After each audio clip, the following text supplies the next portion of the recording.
para ya terminar como con este tema de anatomía y luego ya que podamos empezar con el de exploración neurológica.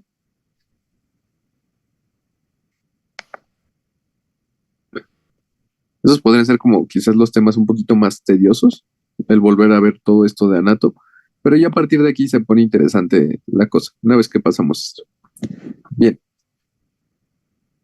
entonces muchas veces la médula es un tanto despreciada, o sea, no le damos tanta relevancia, o pensamos, bueno, existe y sirve como meramente un punto de comunicación entre los nervios y el sistema nervioso central, que en parte es cierto, o sea, la médula sí tiene muchas vías ascendentes y descendentes que comunican pues con los centros superiores del sistema nervioso, ¿no?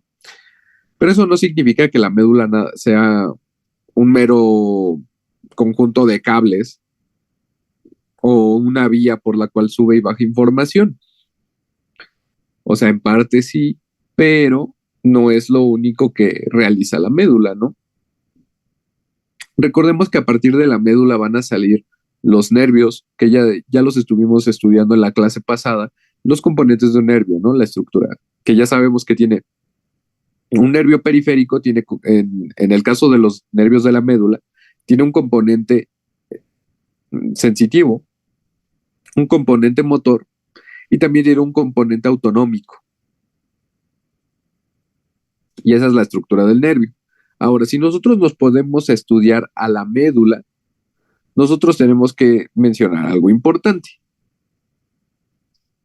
Y es que eh, al nosotros estarla analizando, vamos a observar que presenta diferentes niveles, el nivel cervical, el nivel torácico, el nivel lumbar y el nivel sacroicoxígeo, que muchas veces en realidad esto lo terminan fusionando, ¿no? Como lumbosacro. En la parte final de la médula vamos a tener que prácticamente llega un punto en el cual ya no crece más, nosotros seguimos creciendo y se va a desarrollar esta parte final que se conoce como la cauda equina o la cola de caballo.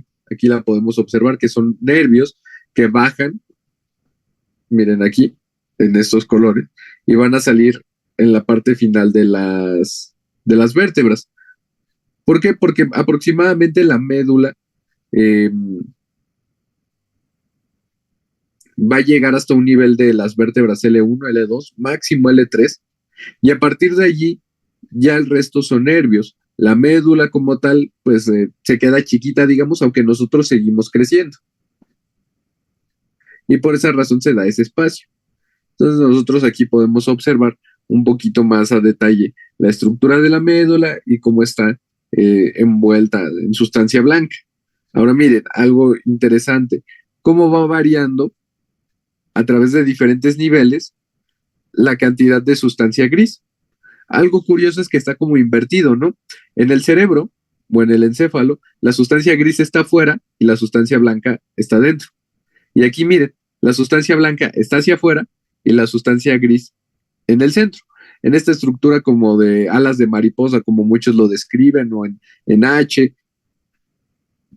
que es en sí la distribución de la sustancia gris. Que recuerden que pues es ahí donde van a estar viviendo las neuronitas, ¿no? Y entonces todo lo demás es sustancia blanca y por lo tanto son fibras, axones, que pueden ir hacia arriba o hacia abajo o en ambas direcciones, ¿no? En general, las vías ascendentes son sensitivas, por lo tanto van llevando información. Por ejemplo, miren, aquí viene el fascículo grácil y el fascículo cuneiforme, que si ustedes recuerdan de la clase pasada, ahí mencionábamos una vía, ¿no? La vía, el sistema de la columna dorsal, lemiscomedial, que pues transmitía la información, ¿no? Sensitiva fina. Y que también habíamos mencionado el tracto espinotalámico, que también aquí lo pueden observar en la parte lateral, ahí se encuentra, ¿no? Miren, aquí está. Aquí dice espinotalámico. Y aquí lo señala, el tracto espinotalámico. Y por el otro lado, aquí en color rojo nos están poniendo fibras descendentes, que en general son vías motoras, aunque no siempre. ¿ok? Entonces, información ascendente va a subir, generalmente sensitiva, información descendente generalmente es motora. Algo importante es que también aquí se van a crear respuestas reflejas. La médula tiene la capacidad de, a través de sus motoneuronas que tiene a este nivel, generar la respuesta de los reflejos. Estos reflejos son sistemas de protección que cuando nosotros tenemos un estímulo lesivo, por ejemplo aquí, pica algo, se pica con algo puntiagudo, eso da una señal dolorosa y de inmediato tú retiras la extremidad de ese estímulo nocivo y generas la contracción de los músculos de una manera involuntaria, sin que intervenga la corteza. Eso es algo muy importante de las funciones de la médula. ¿Por qué razón? Imagínate tú que estás, que ves fuego y lo tocas. Y nosotros sabemos que el fuego quema, ¿no? Y duele. Pero imagínate el proceso tan lento que sería si tú lo hicieras de manera consciente. Es decir, aquí yo estoy con la mano y digo, ah, mira, este es el fuego, lo toco, me quedo unos segundos, me estoy quemando. En lo que viaja la información de que eso duele, que seguramente ya te hiciste una lesión significativa, ¿no? En lo que toma conciencia el cerebro y dice, ay, ¿sabes qué? Hay que quitar la mano del fuego porque nos está haciendo daño, porque nos está quemando. No, la médula va a tomar esa decisión, va a decir, este es un estímulo nocivo, hay que retirarnos de ese estímulo nocivo. ¿Para qué? Pues para que no haya daño, para que no haya secuelas, para proteger al organismo. Ya posteriormente la información también se va a procesar. El cerebro se va a dar cuenta de que algo salió mal, de que hay dolor, pero ya va a estar protegida de alguna manera de hacerse más daño.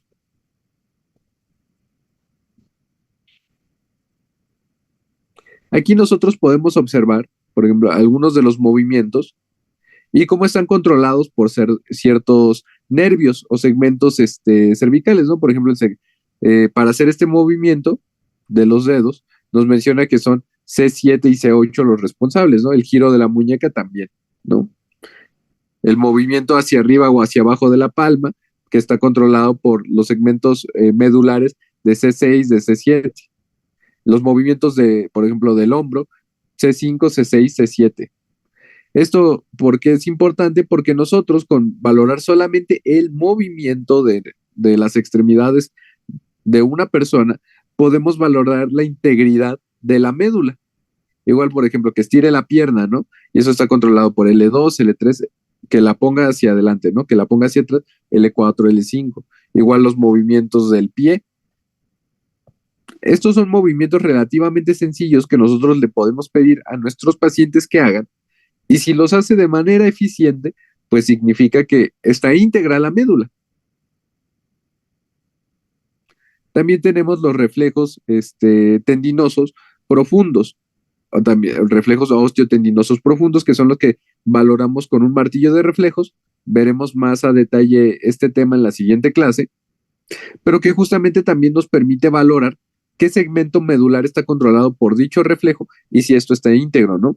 Por ejemplo, si tenemos bien el reflejo del bíceps, el bicipital, significa que los niveles medulares de C5 y C6 están íntegros. Si el reflejo del tríceps está íntegro, C7 significa que está bien. El reflejo rotuliano valora los segmentos medulares de L3 y L4. Y el reflejo aquilio, el nivel S1, el nivel sacro. Entonces, con una sencilla exploración de estos cuatro reflejos, o sea, el reflejo bicipital, el del tríceps, el rotuliano y el aquileo, con eso nosotros podemos valorar prácticamente la integridad de toda la médula.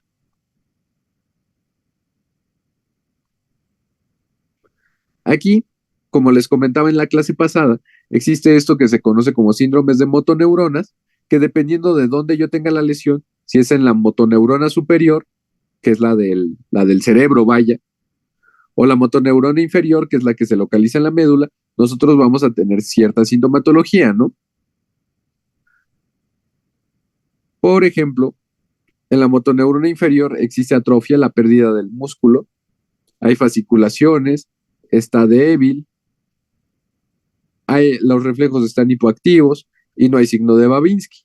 En cambio, en la motoneurona superior no hay atrofia, no hay fasciculaciones, está espástico, es decir, está espasmado el músculo, los reflejos están hiperactivos, incluso puede aparecer algo que se conoce como clonus, ya lo veremos más adelante, y tenemos el signo de Babinski.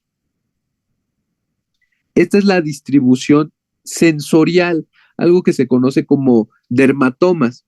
Estos dermatomas son regiones sensitivas que están controladas por determinado segmento medular. Entonces aquí nosotros podemos observar el cómo se distribuye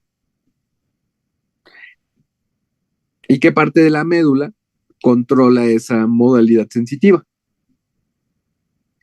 También como una mención importante, la sustancia gris está dividida en regiones, en realidad se llaman láminas, y cada una de estas láminas pues también está asociada con una función específica. Pero pues bueno, no vamos a entrar tanto en detalle.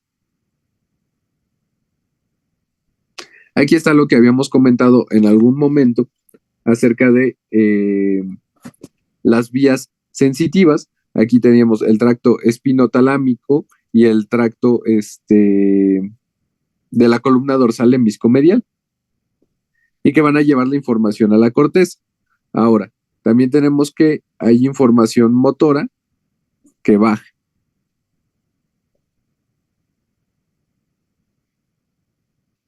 Y aquí están los puntos de integración, ¿no? Por ejemplo, aquí está la vía motora que está representada en color rojo. La vía piramidal o corticoespinal, que es el nombre más correcto que debería recibir.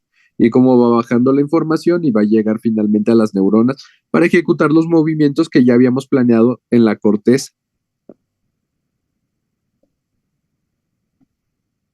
Por último, para ir concluyendo esta parte, tenemos que mencionar la irrigación del cerebro. En esta irrigación, nosotros vamos a tener que el cerebro va a recibir su sangre por dos sistemas, el sistema de las carótidas internas y el sistema de la vértebro-basilar, que al final de cuentas van a formar esta bonita estructura que es el polígono de Willis. Hay un montón, pero un montón de ramas y de arterias y que puede parecer un infierno y bastante confuso, pero no se alarmen. Vamos a simplificarlo. Miren, aquí está en colores. A partir del sistema de las carótidas, nosotros vamos a tener dos ramas importantes. ¿Cuáles van a ser esas ramas importantes? La arteria cerebral anterior y la arteria cerebral media. La arteria cerebral anterior, aquí está representada en color azulito. La arteria cerebral media está representada en color amarillo.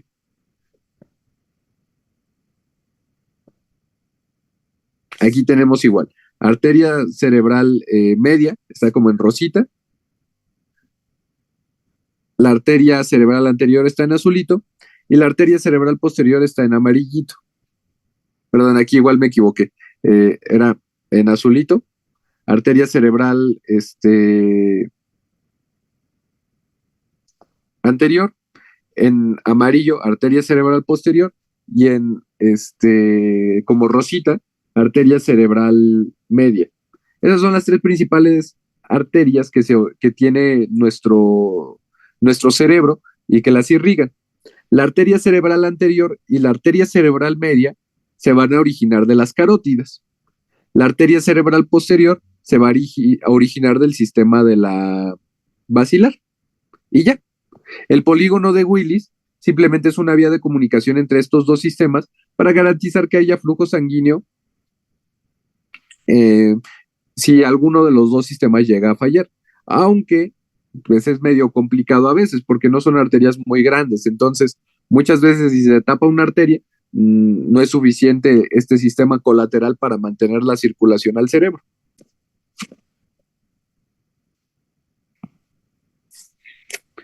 Esto ya son ramas a detalle, como a profundidad, es decir, pues esta rama va a controlar tal territorio, va a dar tales divisiones.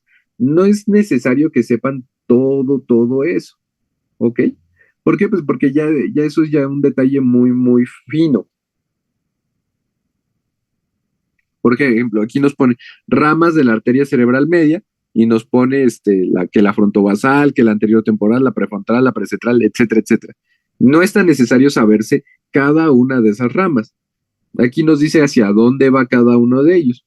Eso quizás sea importante cuando estemos hablando de enfermedad vascular cerebral, pero no es necesario que se estresen ahorita con este tema. Aquí viene un poco más de lo mismo, de cómo está distribuido el territorio. Aquí en amarillo, la arteria cerebral posterior, en rosita, la arteria cerebral media, y en azulito, la arteria cerebral anterior. De todas estas, la arteria cerebral media es la más grande, es la que controla mayor territorio y la que más frecuentemente se tapa o se becea y por lo tanto la que más frecuentemente nos va a dar síntomas. Es muy, muy raro, pero no es imposible, que la arteria cerebral posterior se tape. Generalmente, como les digo, es la arteria cerebral media la que sufre. Este de aquí es un estudio que se conoce como angiografía, donde justamente tú inyectas un medio de contraste y te permite ver todo el árbol arterial y cómo se distribuye. Esto es útil igual para, por ejemplo, para detectar obstrucciones o malformaciones, como aneurismas o comunicaciones intraarteriales, perdón, arteriovenosas, fístulas arteriovenosas, que son defectos que pueden sangrar y que es necesario corregirlos. Por ejemplo, aquí miren, esta es la imagen de un aneurisma de la arteria cerebral media. Es un saco, una dilatación de la arteria. Está gigantesco y esa cosa puede explotar y generar un sangrado que te puede matar. Entonces, por eso es importante hacerle alguna reparación. Este de acá es un esquema del sistema de la vertebrovasilar. Las arterias vertebrales se fusionan para formar la arteria basilar y la arteria basilar prácticamente irriga al cerebelo y al tronco. Y en última instancia, pues va a dar origen a la arteria cerebral posterior. Este es un esquema donde se ve la arteria vertebral, la arteria basilar, y cómo va a irrigar hacia el cerebelo y hacia la parte posterior. Aquí podemos apreciar el polígono de Willis y un aneurisma, ¿no? Aquí arribita. Así acá está el polígono de Willis, aquí está la arteria vertebral, la arteria basilar, y aquí tenemos un aneurisma, esa bola, ¿no? El sistema venoso prácticamente funciona igual, solamente que aquí las venas van a recibir el nombre de senos. Tenemos los principales que son el seno sagital, el seno transverso y ya, son como los más importantes. Estos senos simplemente van a recibir la sangre, la van a juntar y la van a drenar. El principal sistema de drenaje va a ser la vena yugular, la yugular interna.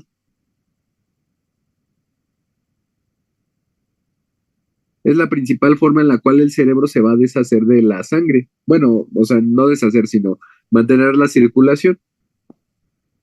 Aquí tenemos un esquema más detallado de todos los senos. El seno sagital, el seno, el seno transverso y una región que se llama como la confluencia de los senos, es decir, es un punto cercano al cerebelo donde desembocan la mayoría de ellos y que al final de cuentas van a formar la vena yugular interna y de esa manera hacer el drenaje. Aquí está un esquema donde se ve justamente el drenaje venoso del cerebro.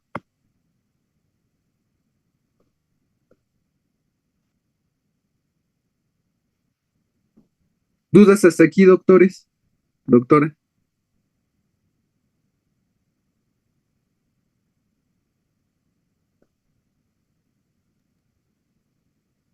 No, doctor, ninguno. Bueno, pues con eso terminaríamos el tema de toda la anatomía. Sé que nos extendimos un poquito más, pero bueno, lo importante es que quede claro. Ya la siguiente clase ya empezamos con todo lo de propedéutica. si nos llegásemos a retrasar por alguna situación del calendario, no se preocupen, las clases las vamos a tener todas para que no se estresen por ello. En caso de que, digamos, vayamos atrasados con la programación del calendario, el, y lo que yo les propondría es, si tienen la oportunidad de algún otro día vernos, no sé, un martes, un miércoles, perdón, un jueves, para tener la clase y reponerla, nos vemos, si no, no hay problema, yo les hago la grabación, se las